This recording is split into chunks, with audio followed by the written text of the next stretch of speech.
The transfer boat engine roars as it pulls away from the ship's side. I grip the metal railing and scream into the cold Atlantic wind. You cannot do this. You cannot leave me out here. Nobody answers. Up on the main deck of the Celestia Star, behind thick, tinted glass, they are watching. Conrad, the company's brand new chief operating officer, stands with his arms folded. He doesn't wave. He doesn't flinch. He just turns his back, slow and easy, like I am nothing at all. 15 minutes. That's all it took to erase 4 years of my life. My access badge was cut in half, right in front of my face. My company phone was pulled from my hand. My name was deleted from the ship's system before the security officer even reached the door. Crew members I had trained and worked beside for years stood on that deck and watched. A few guests nearby pretended to study their drinks. Nobody stepped forward. Nobody said a word. The ship keeps getting smaller behind me. I am shaking. Not from the cold. Not from fear. I am shaking because I finally understand something that should have been obvious a long time ago. This was not sudden. This was planned, carefully, quietly, deliberately. My name is Claire Whitmore, and leaving me at sea was the biggest mistake they ever made. 2 weeks before that boat ride, I woke up at 5 in the morning like I always did. I pulled on my Navy operations blazer, grabbed my clipboard, and walked the full length of the Celestia Star before most people had finished their first cup of coffee. It was the best part of my day. The hallways were quiet. The sea outside the porthole windows was the color of pale glass. I checked the kitchen ventilation, the engine room reports, the passenger deck systems, all the things that kept this ship running smoothly. Crew members greeted me by name. I knew Nadia's daughter had just started school. I knew Luis had a bad knee that flared up in cold weather. I knew exactly who worked hard and who cut corners. That was my job. For years of it. I had joined Coastal Crown Cruises as a mid-level guest coordinator. I worked my way up through every position below senior operations manager. I fixed problems before passengers noticed them. I covered for executives who wouldn't have known a bilge pump from a coffee machine. The company had been struggling when I arrived. Slowly and carefully, I helped turn it around. I didn't ask for much credit. I just wanted the ships to run right. That was my first mistake. Conrad arrived 6 months before the incident. He came from a wealthy family with strong connections to the board of directors. He dressed well. He spoke well. He had a smile that made people feel like he was doing them a favor just by looking at them. The board loved him instantly. I tried to keep an open mind. I introduced myself, gave him a full briefing on current operations, and walked him through the systems I had spent years improving. He listened, nodded, and smiled that easy smile. Then he started making changes. First, he removed 2 senior engineers I had worked with for 3 years and replaced them with people from his previous company. He reorganized the morning briefing schedule so that key information now went through him before it reached me. He started calling me one of our best legacy staff in meetings, which sounds like a compliment until you understand that legacy was his way of saying old-fashioned and easy to replace. 3 weeks in, I flagged a concern. One of the ship's main cooling systems was showing early warning signs in the daily logs. Minor on the surface, but I had seen this pattern before. Conrad smiled and said, "Claire tends to worry about things that fix themselves." The room laughed. I did not. 3 days after that meeting, the ship's head mechanic, Luis, found me alone near the lower deck. He looked over both shoulders before he spoke. "Claire," he said quietly, "that cooling system issue you raised, it's worse than what's in the logs." I asked him how much worse. He shook his head slowly. The kind of worse that becomes a news story. He told me the maintenance reports had been cleaned up before they reached leadership. Numbers adjusted. Inspection timestamps shifted. Whoever was doing it was careful, but not careful enough to fool someone who had been reading those reports every single day for 4 years. I asked him who had access to make those changes. He didn't answer. He just looked at me for a long moment, then walked away. I went straight to my office and pulled every report from the last 6 weeks. I compared them with the raw system logs I still had access to. Luis was right. The numbers had been smoothed over.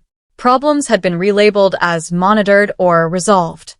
But they weren't resolved. They were hidden.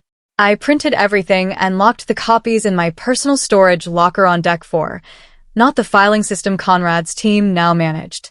For the first time since Conrad arrived, a cold feeling settled in my stomach. Something was very wrong on this ship. A month into Conrad's leadership, I presented a full operations fix to the executive team. I had spent 3 weeks building it. It covered the cooling system, the maintenance schedule gaps, the vendor contracts that were quietly draining money, and a revised staffing plan that would have saved the company roughly $200,000 every quarter. I was proud of it. It was the best work I had ever produced. The executives listened politely. Conrad asked a few questions. I answered every one. 2 days later, I was not invited to the follow-up meeting. 1 week after that, Conrad stood at the head of the boardroom and presented my plan. Word for word. My charts. My numbers. My solutions. He called it a strategic overhaul developed in close consultation with the operations team. My name was not mentioned once. Afterward, he found me in the corridor near the dining deck. He placed one hand on the wall beside my shoulder and leaned in close. "You're valuable, Claire," he said, still smiling. "You really are. Just stay in your lane, and we'll both be fine." I looked at him for a long moment. Then I nodded, turned around, and walked away. But I understood now. Conrad was not just ambitious. He was dangerous. And I was standing directly in his way. After the stolen presentation, things shifted quickly. Reports I submitted began disappearing from the system before they reached the board. Decisions I made about crew scheduling were overridden without explanation. People I had personally trained started avoiding eye contact in the corridors. Then, on a Tuesday morning, HR called me in. The meeting lasted 12 minutes. A woman I had never spoken with directly told me there had been concerns raised about my attitude and my resistance to new leadership. I asked for specifics. She said it was still being documented. I asked who had raised the concerns. She said that was confidential.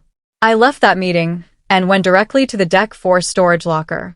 I pulled out my printed reports and added 4 new pages of notes, dates, times, who said what, every meeting I could remember clearly. I wrote it all down by hand in a small green notebook I kept in my jacket pocket. I had worked in operations long enough to know that when a company starts building a file against someone, that person needs their own file too. That evening, Luis found me again. His voice was low. "They're rushing the next departure inspection," he said. "Steps are being skipped. I've seen it happen twice this week." My stomach dropped. This was no longer just about me. The rushed inspection Luis had warned me about was for our next voyage, a 12-day Atlantic route with over 800 passengers on board. I filed a formal written objection through the proper channel, copied to both the fleet safety officer and the board liaison. I kept a copy for myself. 48 hours before departure, Conrad called me into his office. He was relaxed, feet nearly on the desk, coffee in hand. "I've got a special assignment for you," he said. "I need you to take direct oversight of the cooling and mechanical systems on this voyage." I knew immediately what was happening. He was putting me in charge of the exact system I had raised concerns about. With no additional staff, no increased budget, an impossible timeline for any real repair work. If the system performed well, he would take credit. If something went wrong, my name would be on every report. I told him I needed at least 2 more engineers and a proper inspection window before departure. He smiled. "Prove me wrong, Claire." It was not a challenge. It was a trap built carefully over the last 2 months. Standing in his office, looking at that smile, I understood I was already inside it. I walked out and called Luis. "How bad is it really?" I asked. He was quiet for a moment. "Don't let anything catch you off guard out there." The voyage departed on schedule. For the first 4 days, everything held. I checked the cooling system twice daily. I recorded every reading in both the official logs and my green notebook. I kept Luis close and made sure he verified my numbers. On the 5th day, at just past 9 in the evening, the main cooling control panel on Deck 7 threw an alert. I was already moving toward the engine room when the second alarm sounded. Within 20 minutes, the backup system engaged and the temperature stabilized. No passengers were in any danger, but it had been close, far closer than anything that should happen on a properly maintained ship. I managed the situation.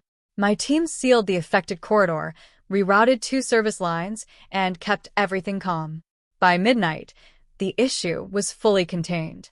I filed a complete incident report immediately, every detail, every timestamp, every reading.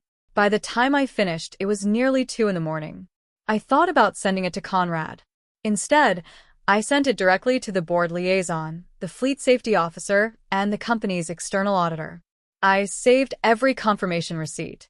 Then I went to my cabin, sat on the edge of my bed, and stared at the wall. I had done everything right, and I knew it wouldn't matter. The executive briefing happened the following morning. Conrad ran it. All 7 senior staff were present, seated around the polished table in the upper deck conference room. I was the last one called in. I sat down and opened my folder of reports. Conrad spoke before I could say a word. Last night's incident happened under Claire's direct supervision, he said. His voice was calm, as if he were simply reading a fact from a document. She had full oversight of the mechanical systems on this voyage. She had the resources she requested. He paused. We need accountability. The room was completely silent. Every face turned toward me. I started to respond. I had the reports. I had the timestamps. I had documentation showing the system had been poorly maintained long before I was assigned to it. Conrad raised one hand, barely moving it. This isn't a debate, Claire. The board has already been notified. I looked around the table. Not one person spoke in my defense. Not one face offered even a small nod. I had worked alongside most of these people for years. I placed my folder on the table and said quietly, everything you need to review this situation correctly is in that folder. I'd encourage you to read it. Nobody touched it. I walked out and went back to my cabin. The door had barely closed before I started writing. After that meeting, the isolation came fast. Crew members who used to stop and chat in the corridor now walked past with their eyes down. The morning briefings I had attended for 4 years were rescheduled. I was no longer on the list. My operational requests stopped receiving responses. Even Ivan, a junior coordinator I had personally mentored for 2 years and considered a genuine friend, stopped returning my messages. The one time I caught him in the corridor, he apologized quietly and said he had been told to limit contact. Told by whom, he wouldn't say. I kept going to work. I kept doing my job. I checked every system I still had access to, filed every report that was still my responsibility, and wrote everything down in my green notebook. But I was being hollowed out.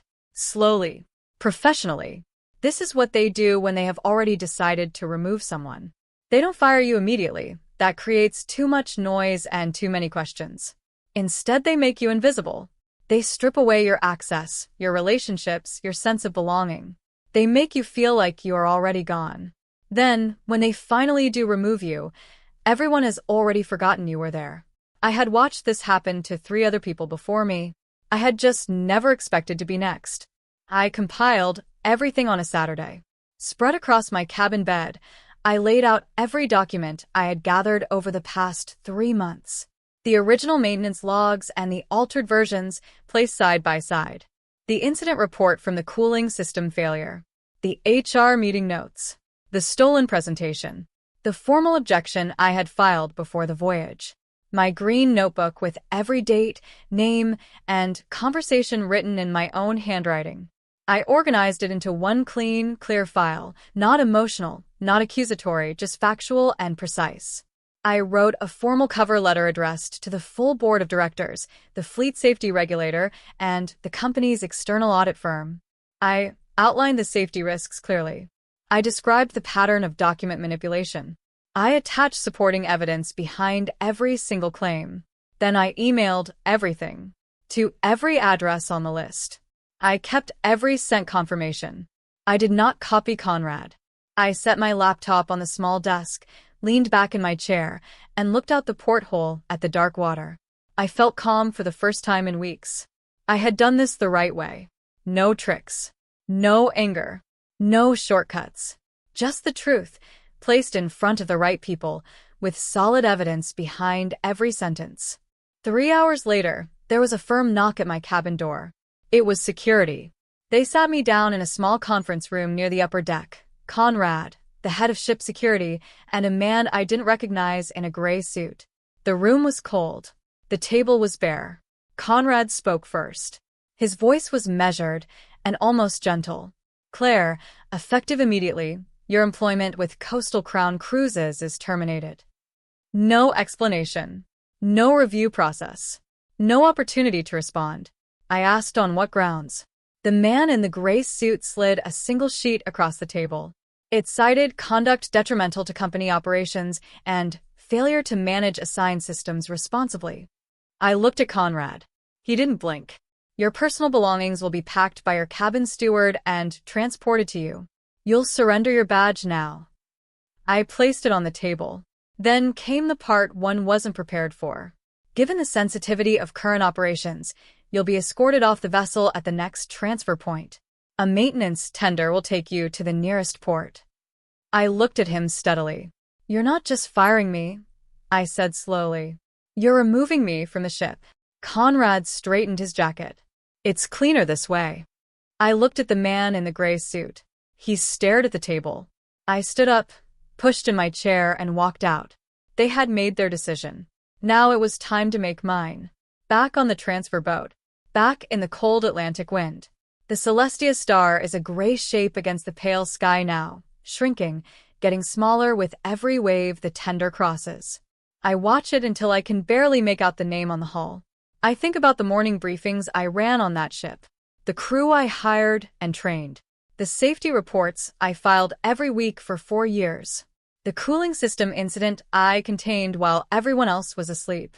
I think about Conrad standing behind that tinted glass, not even watching anymore, already erasing me from every record. My hands are steady now.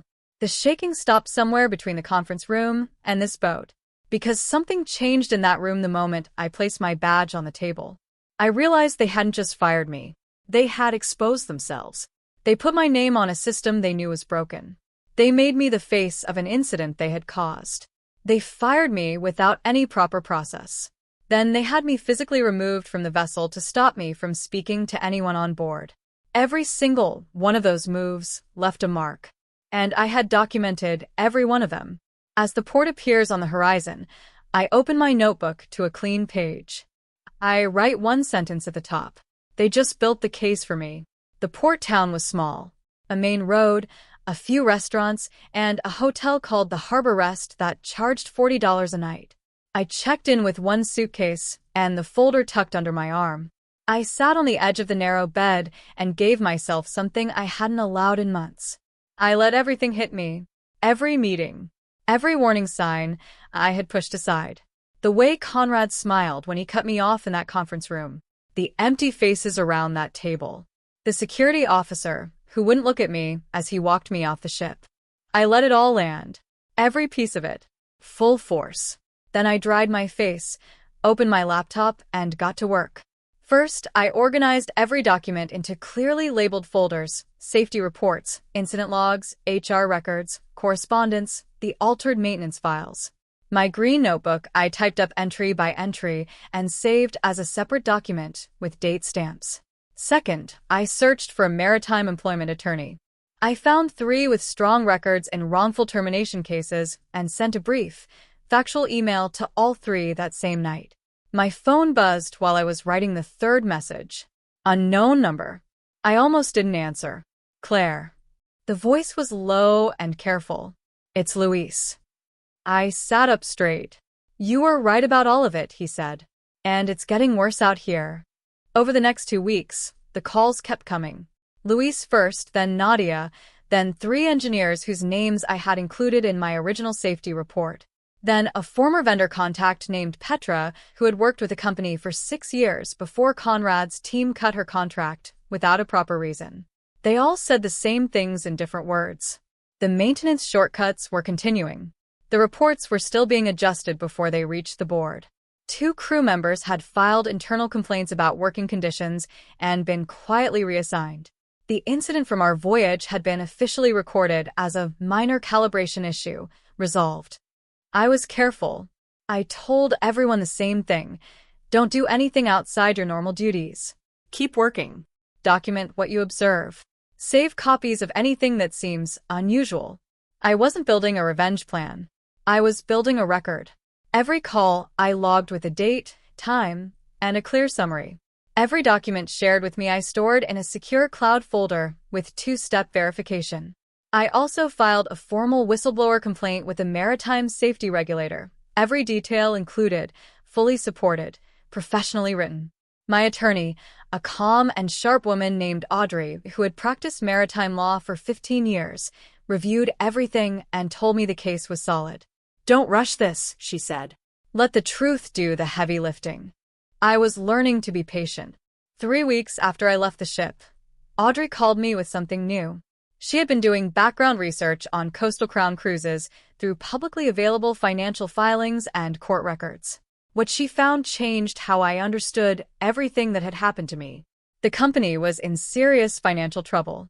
The maintenance shortcuts weren't just bad management, they were survival decisions. The fleet's operating costs had been quietly climbing for 2 years while revenue kept falling short of projections. 2 of the company's largest investors had already reduced their positions in the last quarter. 3 of the 5 ships in the fleet had deferred maintenance items that would require significant spending within the next 12 months. The company wasn't just poorly managed. It was running out of time. Conrad's strategy, hiding problems, rushing inspections, presenting a polished face to the board, made complete sense now. He wasn't simply arrogant. He was desperate. He was trying to keep the appearance of a healthy company alive long enough to either sell it or lock in new financing. And I had been the one person consistently producing reports that told the truth about what was actually happening below deck. Of course, he removed me. I sat with that information for a long while. Then something shifted inside me. This was no longer just a legal case. This was an opportunity if I was bold enough to see it that way. Petra reached out again 10 days later. She had connections I didn't. She had spent years working with shipping investors and maritime finance groups before landing the vendor contract with Coastal Crown. Even after losing that contract, she had stayed in touch with people across the industry. "I've been making some quiet calls," she said. "You need to hear this." 2 of the company's key investors, a private equity group and a maritime fund, were actively looking for a way to exit their positions. They were deeply unhappy with the current leadership. One of them had already made internal notes about the failed safety practices on our last voyage. They weren't looking for revenge, Petra told me. They were looking for a credible recovery plan. Someone who truly understood the fleet, could stabilize operations quickly, and wouldn't run from the real problems hiding below the surface. She asked me what I thought. I asked what she was suggesting. She said, "I think you're the person they would fund. If you brought them a real proposal." I put the phone down and stared at the wall of my hotel room for a long time. I was a former employee with 1 suitcase, staying in a $40 a night room. But I had something those investors needed badly, and something Conrad had absolutely no idea I was building. I picked up my pen and turned to a fresh page in my notebook. It was time to write a very different kind of report. It took me 11 days to put the proposal together. I didn't pitch revenge. I didn't mention Conrad by name even once. I wrote it as a pure business recovery plan, completely honest about the problems, specific about the solutions, and clear about what it would take to fix the fleet properly. I addressed the deferred maintenance on all 5 ships with real cost estimates and a phased timeline. I outlined a staffing restructure that would keep the experienced crew while rebuilding trust with the people Conrad had pushed out. I included a full section on regulatory risk, what the company was currently exposed to, and exactly how to close every gap. Audrey reviewed the legal sections. Petra reviewed the financial projections. Then I requested a meeting with the 2 investment groups. We met in a quiet conference room in a hotel in Miami. For people across the table, 2 from the private equity group, 2 from the maritime fund. Serious people who were not easily impressed. I presented for 40 minutes, without notes. When I finished, one of the investors, a quiet man named Felix who had barely moved during the entire presentation, leaned forward slightly. "You understand this fleet better than anyone currently managing it," he said. "I built most of what's running on it," I replied calmly. Felix looked at the others. A long silence filled the room. Then he said, "Send us the full document. We'll be in touch."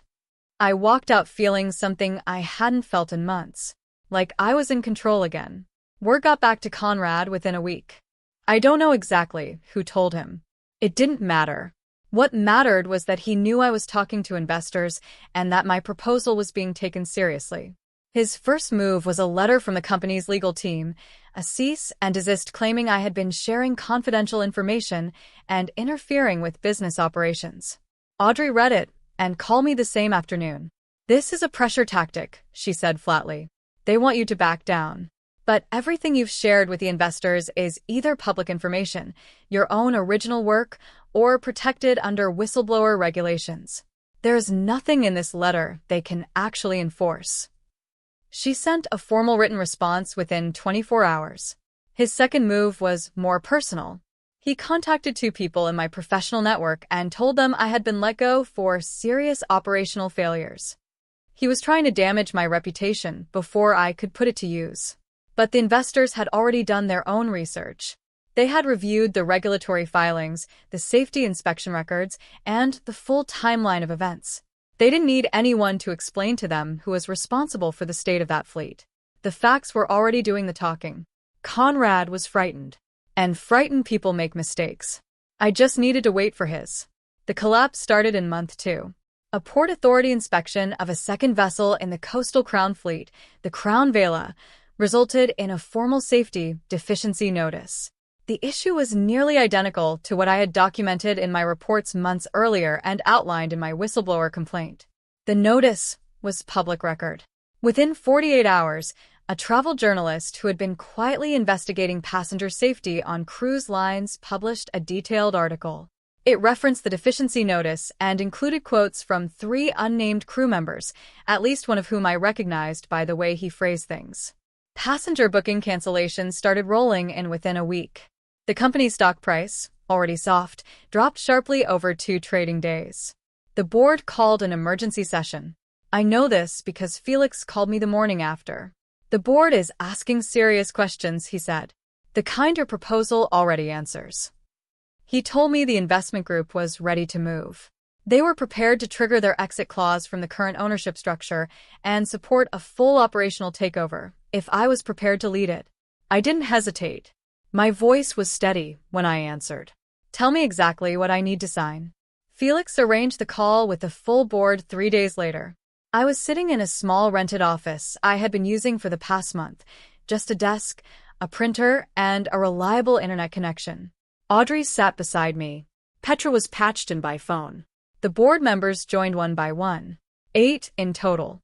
Most of them I had never spoken with directly, even after 4 years with the company.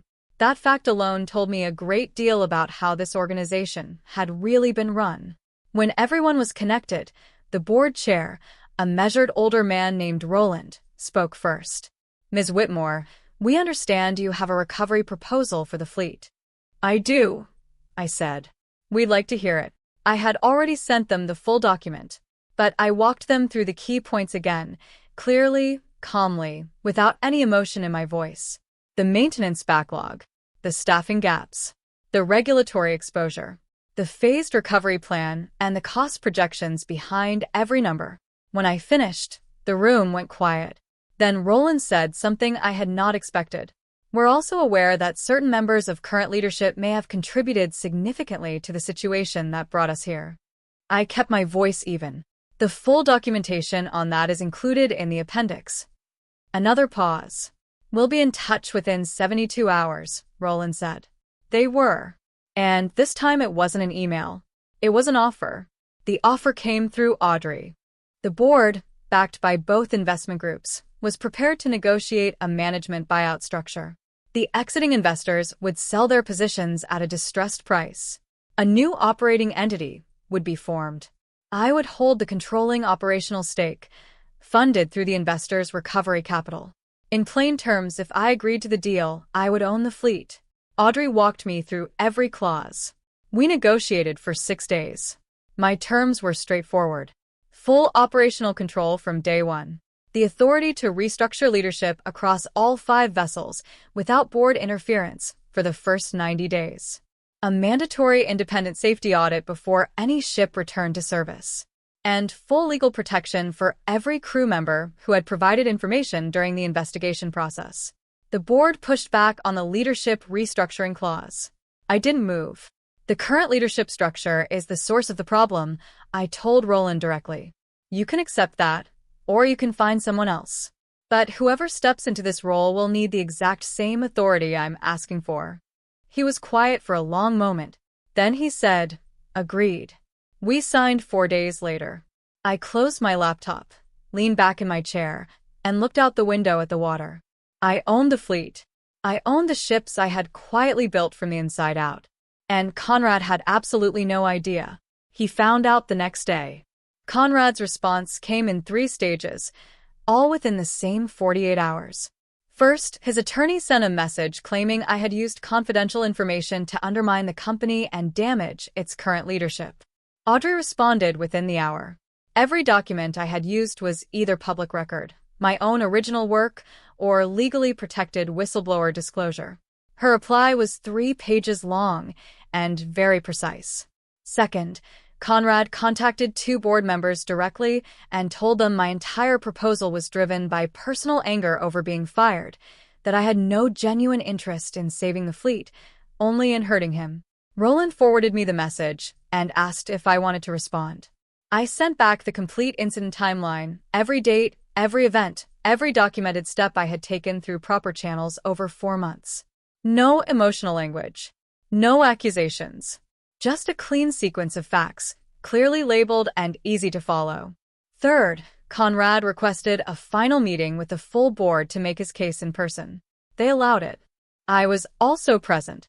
He spoke for 20 minutes. He was composed, confident, and fully prepared.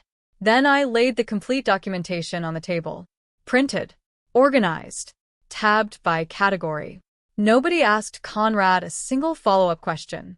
The room had gone completely still. Roland looked at Conrad for a long moment, then looked away. That was the end of Conrad's final move. 2 weeks later, I stood on the main deck of the Celestia Star. Same ship. Same Atlantic light stretching across the water. Same low hum of the engine under my feet. But everything else was different. Crew members lined the corridor as I boarded, some holding back smiles, a few quietly emotional. Nadia squeezed my hand as I passed her without saying a word. Luis gave me a firm nod that said more than any sentence could. I walked the full length of the ship slowly. I checked the engine room first. The maintenance logs were clean, genuinely clean, not adjusted clean. The independent safety audit had been completed the week before, and every deferred item was now scheduled, funded, and assigned to a specific person. I walked through the kitchen, the crew quarters, the upper passenger deck. Then I came to the main conference room. Conrad was already inside, seated at the table with 2 members of his former leadership team beside him. He had been told this was a transition meeting, a handover of operational documents. He saw me walk through the door, and for the first time since I had known him, that easy and polished smile was completely gone. He looked at the door behind me, then back at me. He already knew. The board was present. Audrey stood beside me. Felix and the other investors joined by video call on the screen at the far end of the room. I set a single folder on the table and remained standing. I looked at Conrad first, then at each person beside him in turn. You removed me from this ship to protect yourselves, I said. My voice was completely calm. You put my name on a system you had allowed to fail. You falsified inspection records. You fired me without proper process and had me physically taken off this vessel in the middle of the Atlantic Ocean. I paused. You did all of that because you believed I had no power and no options left. I opened the folder and slid 3 documents across the table, the signed acquisition agreement, the new operational authority letter, and the completed safety audit report. You were wrong. I looked directly at Conrad. Effective immediately, your employment with Coastal Crown Cruises is terminated. All 3 of you. Nobody moved. The same silence I had sat with alone, on that small boat, watching the ship disappear, now filled this room completely. Security arrived 2 minutes later. Professional. Quiet. No drama. I didn't feel triumph. I didn't feel anger. I felt the one thing I had been working toward since the day they left me at sea. I felt steady. I had not destroyed them.